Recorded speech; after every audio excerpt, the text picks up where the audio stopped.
The morning sun had just started to cut through the fog when Jake pulled his old car onto the highway, one hand gripping the steering wheel, so tight his knuckles went white. Today was it, his shot. The interview at Henderson Logistics, a company that could finally pull him out of debt and give his sister the stability she deserved. He'd been rehearsing answers in his head for weeks, every strengths and weaknesses line memorized. He even borrowed a tie from his neighbor, the kind that didn't quite fit but made him look serious.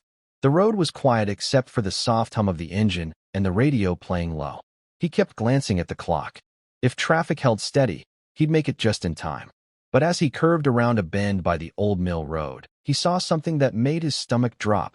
A motorcycle lying sideways in the ditch, smoke curling from its side, and a man sprawled on the asphalt, not moving. Jake slammed the brakes. For a second, he just sat there, heart pounding.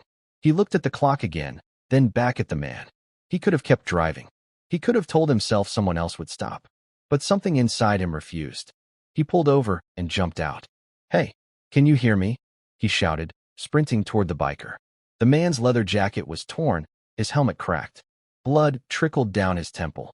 Jake crouched beside him, trying to remember anything from those first aid lessons back in high school. The man's chest rose shallowly, alive but barely. Jake pulled off his jacket and pressed it against the man's side, trying to slow the bleeding.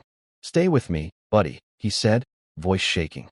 He grabbed his phone and called 911, giving directions as fast as he could. Minutes crawled by. The biker groaned faintly, eyes fluttering. "My bike," he whispered. Jake looked toward the smoking wreck. "Forget the bike, man. You're gonna be fine. Help's coming." The man's hand twitched, gripping Jake's wrist weakly. "Tell them. Road Reapers." Jake frowned. "What?"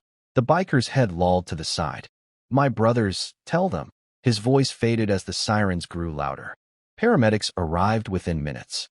They took over quickly, working in calm, practiced motion. One of them looked at Jake.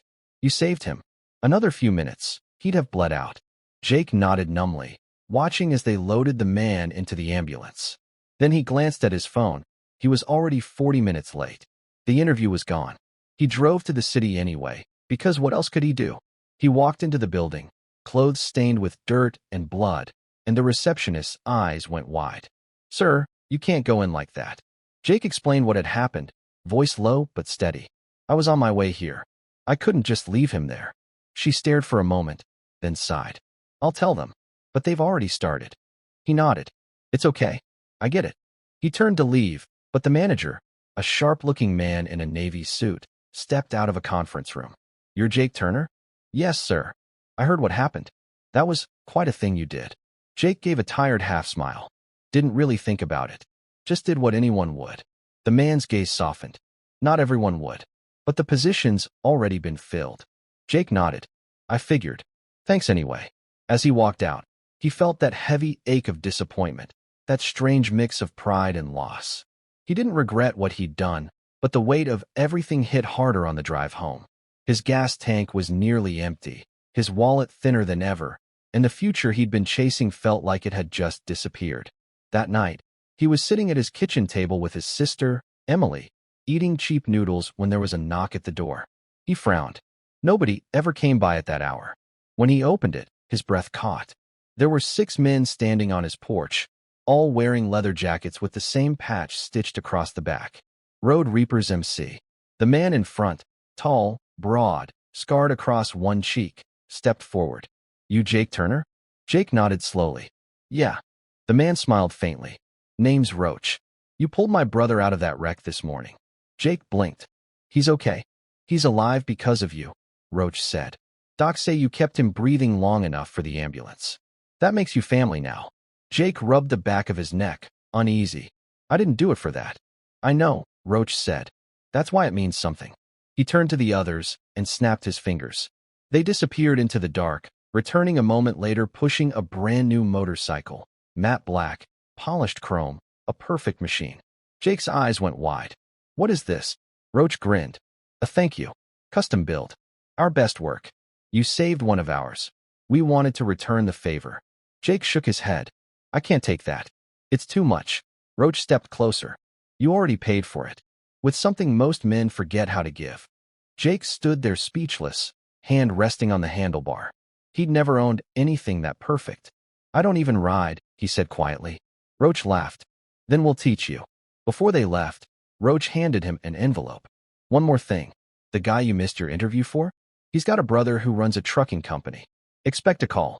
Jake looked at him, stunned. You serious? Roach winked. The road pays its debts, kid. When they rode off into the night, their engines roaring down the street, Jake stood there in the doorway, the sound echoing through the quiet neighborhood like a promise. He didn't know it yet, but that single act, the one that cost him everything he thought he wanted, had just opened the door to everything he truly needed. 3 days later, Jake still hadn't touched the motorcycle. It sat parked outside his small apartment, gleaming under the streetlight like it didn't belong there. Every time he looked at it, he felt a mix of disbelief and guilt. He hadn't earned something that beautiful. He didn't even have the license for it yet. But on the 4th day, a letter showed up.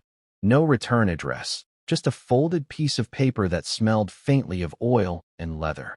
Inside was a note written in rough handwriting. Meet us at the old quarry, Sunday at noon. Bring the bike. Jake almost ignored it. He had enough problems. He'd been doing odd jobs since the missed interview, warehouse shifts, grocery deliveries, anything that kept the lights on. But something about that message felt like unfinished business. Sunday came bright and cold. Jake kicked the stand up, the bike humming beneath him like a living thing. It moved smoother than any engine he'd ever touched. By the time he reached the quarry, the wind had numbed his face and his heart was thudding from the thrill. Then he saw them. Dozens of motorcycles lined in a perfect circle, engines idling, men and women in matching jackets. The road reapers. Roach was there, leaning against his bike, a cigarette glowing between his fingers. Jake killed the engine and got off, suddenly aware of how out of place he looked in his second-hand jacket and scuffed boots. You came? Roach said. You told me to. Roach grinned. Yeah, but most people don't listen to us twice.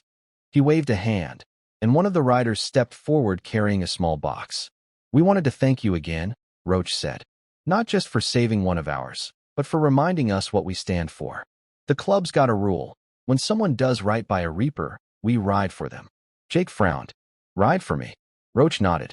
Means when life hits you, you don't take the hit alone. The man handed Jake the box. Inside was a keychain, a silver skull with a single wing, engraved with his initials. Beneath it was a folded letter on company stationery. He opened it slowly, eyes scanning the words. His breath caught. It was a job offer from Henderson Logistics, but not for the position he'd lost.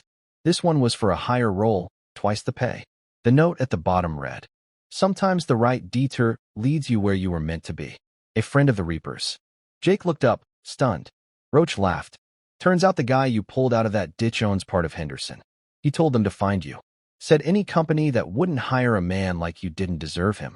Jake blinked, trying to find words. I don't know what to say. Roach clapped him on the shoulder. Say you'll ride with us sometime. That's thanks enough. That night, as Jake rode home, the stars stretched wide above the empty highway. The wind rushed past, cool and alive, and for the first time in years, he felt free. He didn't have to chase success anymore. It had found him, on a road he never meant to take, on a day he thought he'd lost everything. And when he pulled into his driveway, he looked at the motorcycle and smiled. The world hadn't given him a second chance.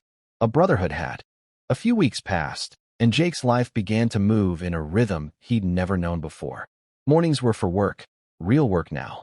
His first day at Henderson Logistics had been nerve-wracking, but when the supervisor handed him his badge, he simply said, Welcome aboard, Turner. You've got people upstairs vouching for you. The pay was better than anything Jake had earned before, and the warehouse team treated him like he belonged. He didn't mention the Reapers. He just showed up, kept his head down, and worked harder than anyone else. But every evening, when the sun dipped behind the hills, he rode. The motorcycle that once felt like a stranger now felt like a heartbeat. He'd ride out past the edge of town where the roads curled through the trees, the world quiet except for the hum of the engine and the wind in his jacket. Sometimes he'd meet the Reapers on the highway, a blur of chrome and thunder, and fall in line behind them. No words, no need. Just belonging. One Friday night, he got a call from Roach. You working tomorrow? Half day, Jake said. Good. We're having a run. Charity ride for the Children's Hospital. Meet us by the bridge at noon. When he arrived, there were hundreds of bikes, all shining in the sunlight. Some wore Road Reaper patches, others from different clubs, all gathered for one reason. There were kids sitting on the grass with balloons, nurses handing out coffee, volunteers setting up banners. Roach handed Jake a vest, black leather, with a single patch stitched on the back, Honor Rider. Jake frowned. You didn't have to. Roach cut him off. You're not a Reaper, and we're not asking you to be. This patch is for people who reminded us what honor looks like. You've earned it. The convoy started with a roar that shook the valley. They rode slow through town, every turn drawing people to the sidewalks.